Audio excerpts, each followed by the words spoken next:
góor ak jigéen ñi joxante loxo nee ñu loxo ba dagg ca war dagg ca gën te loxo buy dugg safara la nag loolu lu ma ta ragal la réew mi nag am na ci sax ñoo xam ne ñu ngi def lu dul noonu waaye boo ko seetee tool ñu kenn leen waxul dara te yonent bi sallallahu alayhi wasallam nee na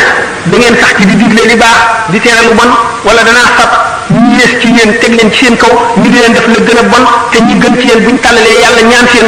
buñ tàllalee seen loxo yàlla ñaan mu dindi ko duma leen faale. l'islam li koy téye mooy digle ak tere ak xamle rek bu dañee jeex na li muy sëgg ko siggi rek te du jariñ dara yàlla soxlawul nit koy banque ci dama ko tàllal ak sa dëkk déedéet la ca biir la soxla te mooy xol bi góor ak jigéen ñi joxante loxo araam na góor ak